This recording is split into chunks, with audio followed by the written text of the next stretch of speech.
BBA, BCA, BCom computer కోర్సులో 100% placement లభించే ఏకైక డిగ్రీ కాలేజ్ కూకట్పల్లిలోని I3 డిగ్రీ కాలేజ్ 8367215215. నమస్తే, వెల్కమ్ టు సుమన్ టీవీ. నేను మీ సాయి. మార్నింగ్ న్యూస్ కి స్వాగతం. ఈరోజు మార్నింగ్ న్యూస్ లో వివిధ తెలుగు దినపత్రికల్లో వచ్చినటువంటి ప్రధాన వార్తలను చూసేటువంటి ప్రయత్నం చేద్దాం. ముందుగా ఈనాడు దినపత్రికతో మొదలు పెడదాం. ఈనాడులో ప్రధాన శీర్షికగా రైతుల రుణ ఖాతాల్లోకి రేపే మాఫీ సొమ్ము అనేటువంటి ప్రధాన శీర్షికను ఇక్కడ మెన్షన్ చేశారు. నిన్న కలెక్టర్ సదస్సులో మాట్లాడుతున్న ముఖ్యమంత్రి రేవంత్ రెడ్డి చిత్రంలో ఉత్తమ్, భట్టి విక్రమార్క, శాంతకుమారి, పొంగులేటి శ్రీనివాస్, ఆ పిక్చర్నేసి కూడా దీనికి సంబంధించిన వివరాలు ఇచ్చారు. రుణమాఫీకి సంబంధించి 1,00,000 వరకు జమ, పాస్ పుస్తకం ఆధారంగానే రుణమాఫీ, కుటుంబ నిర్ధారణకే రేషన్ కార్డు లేకున్నా వర్తింపు, సీఎం రేవంత్ రెడ్డి క్లారిటీ. మొత్తానికి రేషన్ కార్డు ఉంటేనే రుణమాఫీ జరుగుతుందా అనేటువంటి ఒక ప్రశ్నకైతే తెర తీస్తూ పట్టదారు పాస్ పుస్తకం అందరికీ కూడా ఇస్తామంటూ కూడా క్లారిటీ ఇచ్చారు నేను రేవంత్ రెడ్డి. దానికి సంబంధించిన ప్రధానమైనటువంటి అంశాన్ని ఇక్కడ మెన్షన్ చేశారు. ప్రజాహిత పాలనే ప్రభుత్వ లక్ష్యం, పథకాలు కార్యక్రమాలు చివరి లబ్ధిదారుడి వరకు చేర్చాలి, ఆరోగ్యశ్రీకి రేషన్ కార్డుతో ముడిపెట్టొద్దు, కలెక్టర్ల సదస్సులో సీఎం రేవంత్ క్షేత్రస్థాయిలో పర్యటించి ప్రజలతో మమేకం కావాలంటూ సూచన అంటూ మరొక అంశాన్ని కూడా మెన్షన్ చేశారు. రెడ్డిక మధ్యంతర సిఫారసులను అమలు చేశారా? లేఖలు రాసిన నీటిపారుదల శాఖ నుంచి సమాధానం రాలేదు. కాళేశ్వరం మరమ్మతులపై నేషనల్ డ్యామ్ సేఫ్టీ అథారిటీకి లేక, ప్రత్యామ్నాయ పరీక్షలపైన మరింత సమాచారం కోరిన కేంద్ర సంస్థ అంటూ. సో కాళేశ్వరం ప్రాజెక్టుకు సంబంధించినటువంటి అంశాన్ని ఇక్కడ ఇంకొక వార్తగా మనం చూడొచ్చు. నేడు భారీ, రేపటి నుంచి అతి భారీ వర్షాలు, 10 జిల్లాలకు ఆరెంజ్ హెచ్చరికలు, వచ్చే 3 రోజులు వర్ష సూచన ఉన్నటువంటి జిల్లాలకు సంబంధించిన లిస్ట్ ఇక్కడ ఇవ్వడం జరిగింది. కొమరం ఆసిఫాబాద్, కరీంనగర్, పెద్దపల్లి, జయశంకర్, భూపాలపల్లి, ములుగు, భద్రాద్రి కొత్తగూడెం, ఖమ్మం, మహబూబాబాద్ జిల్లాల్లో అతి భారీ వర్షాలు కురుస్తాయంట. సో అందరూ కూడా ఈ 3 రోజులు 4 రోజులు అత్యవసర ప్రయాణాలు తప్ప లాంగ్ జర్నీ లాంటివి పెట్టుకోకుండా ఉంటే బాగుంటుందని వాతావరణ శాఖ హెచ్చరికలు చేస్తుంది. రైట్. విద్యుత్ విచారణ కమిషన్ చైర్మన్ను మార్చండి. రాష్ట్ర సర్కార్కు సుప్రీంకోర్టు ఆదేశం. జస్టిస్ నరసింహారెడ్డి నిష్పాక్షికతపై కేసీఆర్ అనుమానాలు, విలేకరుల సమావేశంలో చేసిన వ్యాఖ్యల విచారణపైన ప్రభావం చూపేలా ఉన్నాయని వాదన. ఆయన్ని మార్చాలని సిజేఐ జస్టిస్ చంద్రచూడ్ సూచన అంగీకరించిన రాష్ట్ర ప్రభుత్వం అనంతరం రాజీనామా చేస్తున్నట్లు కోర్టుకు లేఖ పంపిన జస్టిస్ నరసింహారెడ్డి ఆగిన చోట నుంచే విచారణ కొనసాగించేందుకు కొత్త చైర్మన్కు సిజేఐ వెసులుబాటు, కమిషన్ ఏర్పాటు నోటిఫికేషన్ కొట్టేయాలన్న కేసీఆర్ వినతిని పరిగణనలోకి తీసుకొని కోర్టు. ఇక్కడ 2 అంశాలు. దీనికి సంబంధించి నిన్న బీఆర్ఎస్ వాళ్ళు కోర్టులో, సుప్రీంకోర్టులో కూడా ఎదురుదెబ్బ తగిలిందని వాళ్ళు పోర్ట్రేట్ చేసుకున్నారు. ఇక్కడ కేసీఆర్ వేసిన పిటిషను ఈ కమిషన్ మొత్తాన్ని రద్దు చేయాలి, నన్ను విచారించకుండా ఈ కమిషన్ రద్దు చేయాలని కోరితే కమిషన్ కొనసాగుతుంది, ఎంక్వైరీ చేయొచ్చు అంటూ సుప్రీంకోర్టు ఆదేశాలు ఇచ్చింది. బట్ ఆ ఎంక్వైరీ చేస్తున్నటువంటి కమిషన్ చైర్మన్ యొక్క వ్యవహార శైలే కొంత విరుద్ధంగా ఉంది. ఆ చైర్మన్ మార్చి వేరే చైర్మన్ పెట్టి విచారణ చేయండి అంటూ కూడా, అది కూడా జ్యుడిషియల్ ఎంక్వైరీ పేరు కాదు, ఎంక్వైరీ నార్మల్ ఎంక్వైరీ లాగానే ముందుకు తీసుకోవాలి, జ్యుడిషియల్ అనే పేరు వాడద్దు అనేటువంటి విషయాన్ని కూడా సుప్రీంకోర్టు గైడ్ లైన్స్ ఇచ్చింది రాష్ట్ర ప్రభుత్వానికి. సో ఇది అంటే కొంత ఊరట కేసీఆర్కు ఉంది. మరొక వైపు ఈ అంశం కాంగ్రెస్ పార్టీ చెప్తున్న విధానం పరంగానే ముందుకు వెళ్తున్నటువంటి పరిస్థితి ఇంకో రకంగా కనిపిస్తుంది. అమెరికా ఉపాధ్యక్ష బరి వాన్స్ తెలుగింటి అల్లుడే. సో అమెరికాలో అంతకుముందు కమలా హారిస్ ఉన్నటువంటి సందర్భాన్ని చూసాం. ఇప్పుడు తాజాగా మరొక ఉపాధ్యక్ష బరిలో తెలుగింటి అల్లుడే నిలబడ్డట్టుగా వార్త కనిపిస్తుంది. ఆయన గెలిస్తే మరొక చరిత్రనే అమెరికా అని చెప్పవచ్చు. రేవంత్ పాలనలో దుర్మార్గ పరిస్థితులు, రాష్ట్రంలో రాజ్యాంగ వ్యవస్థల దుర్వినియోగం, మా ఎమ్మెల్యేలను పార్టీ మారాలని బెదిరిస్తున్నారు, పార్టీ ఫిరాయించిన శాసనసభ్యులపైన స్పీకర్కు ఫిర్యాదు చేశాం. మాజీ మంత్రి కేటీఆర్. చిత్రంలో హరీష్ రావు కేటీఆర్ నిన్న స్పీకర్కి వినతి పత్రం ఇచ్చారు. మారిన ఎమ్మెల్యేలను సస్పెండ్ చేయాలంటూ కూడా వినతి పత్రం ఇచ్చారు. దానిపైన స్పీకర్ ఎలాంటి నిర్ణయం తీసుకుంటారో చూడాలి. ఒకవేళ స్పీకర్ నిర్ణయం తీసుకోకపోతే సుప్రీంకోర్టు కూడా వెళ్తామంటూ వాళ్ళు అల్టిమేటం జారీ చేస్తున్నారు. చూద్దాం ఏం జరుగుతుందో. బీటెక్ అదనపు సీట్లు 2,640, వాటిలో 1,848 సీట్లు కౌన్సిలింగ్లోకి ప్రభుత్వం అనుమతి. ఇది ఈనాడు దినపత్రికలో వచ్చినటువంటి మెయిన్ వార్తలు. ఇక ఆంధ్రజ్యోతిలో ప్రధాన శీర్షిక జస్టిస్ నరసింహారెడ్డిని తప్పించండి, విద్యుత్ అక్రమాలపైన యథావిధిగా విచారణ. సుప్రీంకోర్టులో జరిగిన విచారణ అందులో పేపర్లో వచ్చింది కదా, ఇది కూడా అదే అంశాన్ని మెన్షన్ చేస్తూ ప్రధాన హైలైట్గా ఇక్కడ ఇవ్వడం జరిగింది. ఇక్కడ వాళ్ళు చెప్తున్న వాదన ఏంటంటే అనుమానమే తప్ప సుప్రీం తప్పు పట్టలే, మీడియా ముందు నేను అభిప్రాయం చెప్పలేదు, ఊహాజనిత కథనాల వల్లే మాట్లాడాల్సి వచ్చింది, విలేకరులతో జస్టిస్ నరసింహారెడ్డి వ్యాఖ్యలంటూ కూడా ఒక అంశాన్ని హైలైట్ చేశారు. ఇక్కడ సాగు చేయని భూములపై ఆరా, పైలట్ ప్రాజెక్టుగా 5 జిల్లాలలో వివరాల సేకరణ, ఏఈఓలు, పంచాయతీ కార్యదర్శుల క్షేత్రస్థాయి పరిశీలన, రైతు భరోసా పథకం అమలు కోసమేనని రైతుల్లో చర్చ. సో రైతు భరోసా ఎప్పుడు అమలు చేస్తారు, దాని ప్రాతిపాదిక ఏంటి, ఎట్లాంటి నిబంధనలు పెడతారనేది ఒక కన్ఫ్యూజన్ ఉంది కదా ఇప్పటికే. కొంతమంది 5 ఎకరాల లోపు ఉన్న వాళ్ళు అంటున్నారు, కొంతమంది రేషన్ కార్డు ఉంటేనే రైతు భరోసా అమలు చేస్తామంటున్నారు, కొంతమంది కుటుంబంలో ఒక్కరికని, ఇలా రకరకాల ప్రచారాలు జరుగుతున్నటువంటి సందర్భంలో దీనికి సంబంధించిన మరొక ముందడుగు పడ్డట్టు కనపడుతుంది. పైలట్ ప్రాజెక్టుగా 5 జిల్లాలో సాగు చేయని భూములపై గుర్తించి ఆరా తీసి, అంటే సాగు చేయని భూములకు కూడా మేబీ ఇదే ఆపేటువంటి ప్రయత్నం ఏమైనా చేస్తారా, బీడు భూములు లాంటి వాటికి అనేది చూడాలి. దానిపైన అయితే మరి ఆరా తీస్తున్నారంట.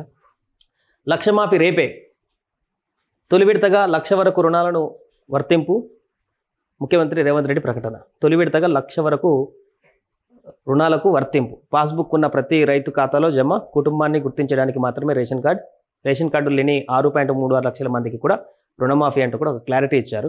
సో మొదట్లో ఎట్ ఏ టైం అన్నారు, మరి ఇప్పుడు 1,00,000 వరకే మొదటి విడత అంటున్నారు. ఎన్ని విడతలు ఇస్తారో చూడాలి. సుప్రీంకోర్టులో తొలిసారిగా మణిపూర్ జడ్జ్, ఆ రాష్ట్రానికి చెందిన జస్టిస్ కోటేశ్వర్ సింగ్ న్యాయమూర్తిగా నియామకం, మరో జడ్జిగా జస్టిస్ ఆర్ మహదేవన్. బీసీ సామాజిక వర్గానికి అవకాశం, వైవిధ్యతకు కొలీజియం పెద్దపీట, 34కు చేరుకున్న న్యాయమూర్తుల సంఖ్య, పూర్తి సామర్థ్యంతో సుప్రీంకోర్టు అంటూ సుప్రీంకోర్టు రిక్రూట్మెంట్లో జరిగిన మరొక అంశాన్ని ఇక్కడ ప్రస్తావించారు. కవితకు అస్వస్థత, ఆసుపత్రుల్లో చికిత్స అనంతరం తిరిగి జైలుకు. నిన్న జైల్లో ఉన్నటువంటి కవిత కొంత జ్వరంతో అనారోగ్య పాలైనటువంటి వార్త కనిపించింది. దానికి సంబంధించిన వివరాలన్నీ కూడా ఇక్కడ ఇవ్వడం జరిగింది. రైట్, కాళేశ్వరానికి సిడబ్ల్యూసి అనుమతులంటూ తప్పుడు ప్రచారం. కాళేశ్వరం డిజైన్లో రాష్ట్ర ప్రభుత్వానే, తుమిడిహట్టి వద్ద నీటి లభ్యత లేదనడం తప్పు, బ్యారేజ్ నిర్మాణానికి మేడిగడ్డ ఎంపిక సరికాదు, కాళేశ్వరం ప్లానింగ్, డిజైన్, నిర్మాణం, నిర్వహణలో కేసీఆర్ ప్రభుత్వం పూర్తిగా విఫలమైంది, జస్టిస్ ఘోష్ కమిటీకి శ్రీరామ్ వెదిరే వివరణ అంటూ కాళేశ్వరం ప్రాజెక్టులో జరిగినటువంటి అవినీతి అక్రమాలు, దానికి సంబంధించి కొనసాగుతున్న కమిటీ కమిషన్ విచారణకు సంబంధించిన అప్డేట్ రోజుకు ఒకటి వస్తుంది. దానికి సంబంధించింది. అమెరికా ఎన్నికల్లో తెలుగు బంధం, ఇంతకుముందు చూసిన వార్తని ఈ నెలలో కూడా అది మెన్షన్ చేశారు. ప్రైవేటు ఉద్యోగాలలో 75% స్థానికులకే కర్ణాటక ప్రభుత్వ నిర్ణయం ఆమోదించిన రాష్ట్ర కేబినెట్. రాష్ట్రంలోని పరిశ్రమలలో రిజర్వేషన్, మేనేజ్మెంట్ ఉద్యోగాలైతే 50%, గ్రూప్ సి గ్రూప్ డి ఉద్యోగాలన్నీ కన్నడీలకే. రేపు అసెంబ్లీ ముందుకు బిల్లు.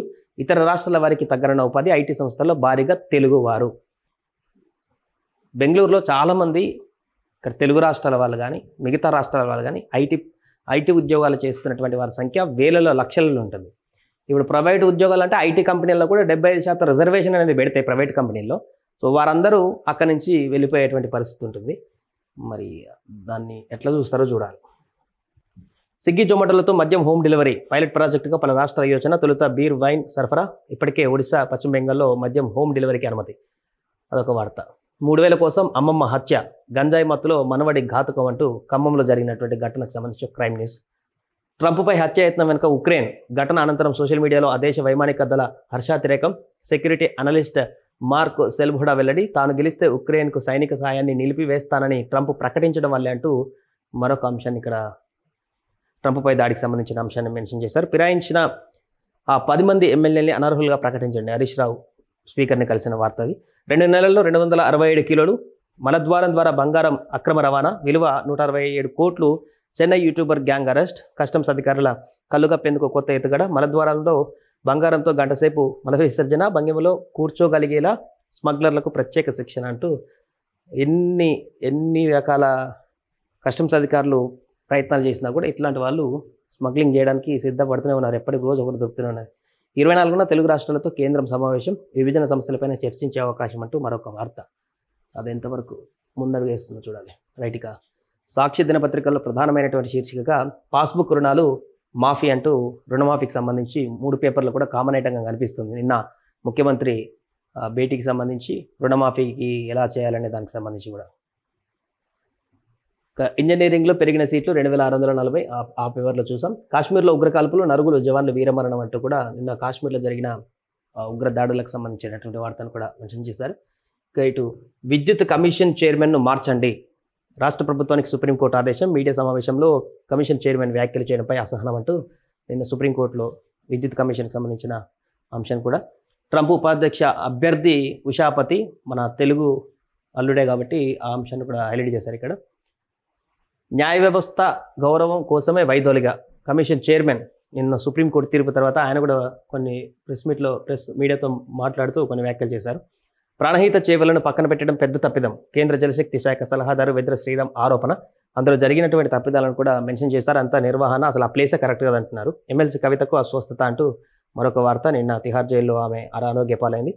స్పీకర్ వెయిట్ వేయకుంటే సుప్రీంకి వెళ్తామంటూ నిన్న బీఆర్ఎస్ మారినటువంటి ఎమ్మెల్యేలకు సస్పెండ్ చేయాలంటూ కూడా స్పీకర్ని కలిసారు. ఆ వార్తను ఇక్కడ హైలైట్ చేశారు. అండ్ ఐరాసాలో మోదీ ప్రసంగం. సెప్టెంబర్లో జరిగే ఐరాస 79వ సర్వప్రతినిధి సభ అత్యున్నత స్థాయి సమావేశంలో ప్రధాని మోదీ ప్రసంగించారన్నారు. దీనికి సంబంధించినటువంటి వార్త కూడా ఇవ్వడం జరిగింది. సెప్టెంబర్లో జరుగుతుంది అది. దానికి సంబంధించి సుప్రీంకు మరో 2 జడ్జిలు ఇప్పుడు మణిపూర్ నుంచి రిక్రూట్ అయిందని చెప్పాను కదా, ఆ వార్త. రత్న భండారుకు రేపు తెరుస్తాం. పూరి ఆలయంలో అమూల్య సంపదను భద్రపరిచిన రత్న భండారును గురువారం మళ్ళీ తెరుస్తామని ఆలయ వర్గాలు తెలిపాయి. అంటే మళ్ళీ తెరుస్తారంటే అక్కడ ఇంకా ఏమన్నా మిగిలిపోయిన పెట్టెలు ఏమన్నా ఉన్నాయో తెలియదు. ట్రైనీ ఐఏఎస్లపై కేంద్రం సీరియస్.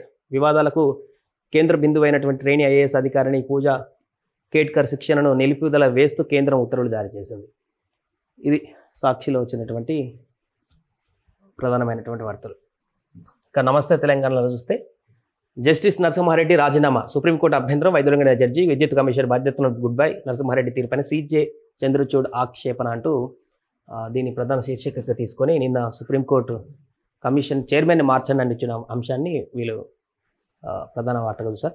పాస్బుక్కే ఫైనల్. రేషన్ కార్డు లేని 6.36 లక్షల మంది రైతులకు కూడా రుణమాఫీ అంటూ ఇప్పటిదాకా చెప్పుకున్నాక దానికి సంబంధించిన వార్త. షరతులు ఎత్తేయాలి, లేదంటే పోరాటం చేస్తాం, అసెంబ్లీని స్తంభింపజేస్తాం. రేషన్ కార్డు కుటుంబాలలో ఒకరికే అనే షరతు అన్యాయమైనది. పీఎం కిసాన్ అమలు చేస్తే సగం మంది రైతన్నలకే మొండి చేయంటూ ఈ క్లారిటీ రాకముందుకు నిన్న మంత్రి హరీష్ రావు చేసిన ప్రెస్ మీట్కి సంబంధించిన వ్యాఖ్యలు ఇది. కానీ ఈయన క్లారిటీ ఇచ్చారు ఇక్కడ ముఖ్యమంత్రి. అందరికీ ఇచ్చేసాం పాస్ పుస్తకాలు ఉన్నటువంటి వాళ్ళందరికీ చెప్పారు. రేషన్ కార్డా పాస్ పుస్తకమా ఇది కూడా ఇక్కడ ఇచ్చాడు క్లారిటీ ఆల్రెడీ. అందరికీ పాస్బుక్ ఉన్న వాళ్ళకి ఇస్తాం రుణమాఫీ అని చెప్పేసి సీఎం క్లారిటీ ఇచ్చారు. డిఎస్సిపై హైకోర్టుకు నిరుద్యోగుల న్యాయ పోరాటం. గురువారం విచారణకు పిటిషన్. పరీక్షల ప్రారంభం రోజే విచారణ ఏర్పాటు చేసిన విద్యాశాఖ. ఢిల్లీని తాకిన ఉద్యమ శాఖ. నిన్న జంతర్ మంతర్ దగ్గరికి వెళ్లారు నిరుద్యోగులు. అక్కడ కూడా ఆందోళన చేసేటువంటి పరిస్థితి కొనసాగుతుంది. శ్రీశైలంలో శివలింగానికి నాగభరణం. నిన్న అక్కడ ఒక అద్భుతమైన దృశ్యం కనిపించింది. పాప వినాశనం దగ్గర ఒక లింగానికి నాగుపాము ఆ లింగం మీదకి ఎక్కి పడగ విప్పి కాసేపు ఉన్నది. అది కొంచెం చూపర్లందరికీ కూడా ఆకట్టుకుంది. పూరి జగన్నాథ్ మళ్ళీ అదే పైత్యం. నాడు తెలంగాణ ఉద్యమం పైన అక్కసు, నేడు రాష్ట్ర సాధకుడిని కించపరిచే యత్నం. కళ్ళు కాంపౌండ్ పాటలు, కేసీఆర్ మాటలు. తెలంగాణ అంటేనే మందు కొట్టుడు అనే పిచ్చి భావన వచ్చేలా చిత్రీకరణ అంటూ ఇక్కడ పూరి జగన్నాథ్కి సంబంధించిన వార్తను హైలైట్ చేశారు. ఇది నమస్తే తెలంగాణలో వచ్చినటువంటి ప్రధానమైనటువంటి వార్తలు. ఇది ఓవరాల్గా ఈరోజు వివిధ దినపత్రికలు వచ్చినటువంటి ప్రధానమైనటువంటి వార్తలు. సుమన్ టీవీలో మీ పర్సనల్ అండ్ బిజినెస్ ప్రమోషన్స్ కోసం కింది నెంబర్కి కాంటాక్ట్ చేయండి.